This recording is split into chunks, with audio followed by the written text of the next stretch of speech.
आणि शेअर अवश्य करा. नमस्कार, मी डॉक्टर मच्छिंद्र बांगर महाराष्ट्रातील हवामान परिस्थिती संदर्भात थोडक्यात अंदाज व्यक्त करणार आहे. सध्या महाराष्ट्राच्या खास करून दक्षिणी आणि उत्तरेकडील भागामध्ये हलकसं पावसाळी वातावरण रात्री तयार होण्याची शक्यता आहे. दक्षिण कोकणातही पावसाचं प्रमाण वाढण्याची शक्यता आहे. एकूणच पावसाच्या प्रमाणात काय बदल होतोय हे आपण या व्हिडिओमध्ये बघणार आहोत. महाराष्ट्राचा जिल्हानिहाय अंदाज बघताना अकोल्याच्या किंवा बुलढाण्याच्या उत्तरेला, जळगावच्या काही भागामध्ये, धुळ्याच्या काही भागामध्ये पावसास अनुकूल अशी स्थिती निर्माण झालेली आहे. अगदी नाशिकच्या पश्चिमी भागातही थोड्या भागात हे वातावरण आहे. रत्नागिरी जिल्ह्यातही तुरळक पाऊस होतोय. सोलापूर दक्षिण, लातूर दक्षिण, धाराशिव दक्षिण आणि नांदेडमध्ये हलक्या पावसाचा प्रभाव निर्माण होतोय. रात्री या ठिकाणी पावसाचं प्रमाण वाढण्याची शक्यता आहे. साधारण महाराष्ट्रात जिल्ह्यानिहाय जो पाऊस 6 जुलैपर्यंत झालेला आहे, त्यामध्ये काय परिस्थिती आपण जर बघितली तर गोव्यामध्ये सरासरीपेक्षा जास्त पाऊस झालाय. मुंबईमध्ये रायगड आणि मुंबई उपनगर या भागात पाऊस कमी आहे. इतरत्र सरासरीपेक्षा चांगला पाऊस झालेला आहे. तीच परिस्थिती आपण जर मध्य महाराष्ट्रामध्ये बघितली तर धुळे जिल्ह्यामध्ये सरासरीच्या वरती पाऊस आहे. नाशिक जिल्ह्यामध्ये बऱ्याच भागात सरासरीच्या वर 100 मिलीमीटर पाऊस दाखवण्यात आलेला आहे. सातारा आणि सोलापूरला पावसात घट दाखवण्यात आलेली आहे. अहमदनगरलाही पावसात घट दाखवण्यात आलेली आहे.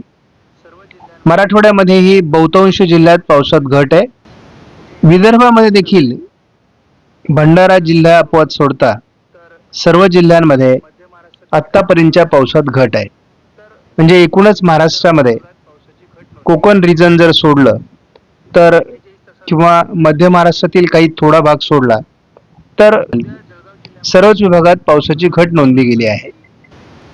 पुढील 48 तासात पावसात काय सुधारणा होईल ते आपण बघतो. उद्या जळगाव जिल्ह्यामध्ये किंवा अकोला, अमरावती, बुलढाण्यामध्ये पावसाचं प्रमाण वाढण्याची शक्यता आहे. रायगड, रत्नागिरी, सिंधुदुर्गमध्ये पाऊस वाढणं अपेक्षित आहे. 8 तारखेपासून मात्र मराठवाड्यात आणि विदर्भात काही विभागात म्हणजे खास करून अकोला, अमरावती, बुलढाणा, वाशिम, हिंगोली, जालन्याच्या काही भागामध्ये, नांदेडच्या काही भागामध्ये, त्याचबरोबर विदर्भातील बहुतांश जिल्ह्यांमध्ये, यामध्ये अमरावती, अकोला, नागपूर, भंडारा, गोंदिया, चंद्रपूर, गडचिरोली, यवतमाळ, वर्धा याही जिल्ह्यांमध्ये पावसात जोर आणण्याची शक्यता आहे. त्याचबरोबर दक्षिण कोकणात हलका ते मध्यम पाऊस होण्याची शक्यता कायम आहे. 7 तारखेचा स्कायमेटचा अंदाज आपण बघितला तर विदर्भामध्ये पावसाला सुरुवात होईल असा अंदाज देण्यात आला आहे. मराठवाड्याच्याही पूर्व भागात पावसाळी अंदाज देण्यात आला आहे. दक्षिण कोकणात पावसाचं वातावरण कायम दाखवण्यात आलंय. 8 तारखेला या अंदाजात बदल होत असून मराठवाडा आणि विदर्भात पावसाचं प्रमाण वाढताना स्कायमेटने दाखवलं आहे. आणि जवळपास सर्वच मॉडेल आता विदर्भ, मराठवाड्यात 8 तारखेला पाऊस दाखवू लागले आहेत. दक्षिण कोकणातही पाऊस वाढेल असा अंदाज आहे. ECMW मॉडेलने महाराष्ट्रात बऱ्याच विभागात उद्या 7 तारखेला पावसाचा अंदाज दिला आहे. दक्षिण कोकण, पश्चिम महाराष्ट्र, मराठवाडा, विदर्भ असं हे पावसाळी वातावरण राहण्याची शक्यता आहे. 8 तारखेला कमी दाबाचा प्रभाव महाराष्ट्रावर निर्माण होण्याचा अंदाज ECMW कायम ठेवला आहे. त्यामुळे महाराष्ट्राच्या बहुतांश विभागात 8 तारखेला पावसाचा अंदाज देण्यात आला आहे. ECMW मॉडेलने विदर्भ, उत्तर महाराष्ट्र असं पावसाळी वातावरणाचा अंदाज हलक्या स्वरूपात ठेवलेला आहे. या वातावरणात 7 तारखेला मराठवाडा, विदर्भाशी थोडी प्रगती होण्याची शक्यता आहे.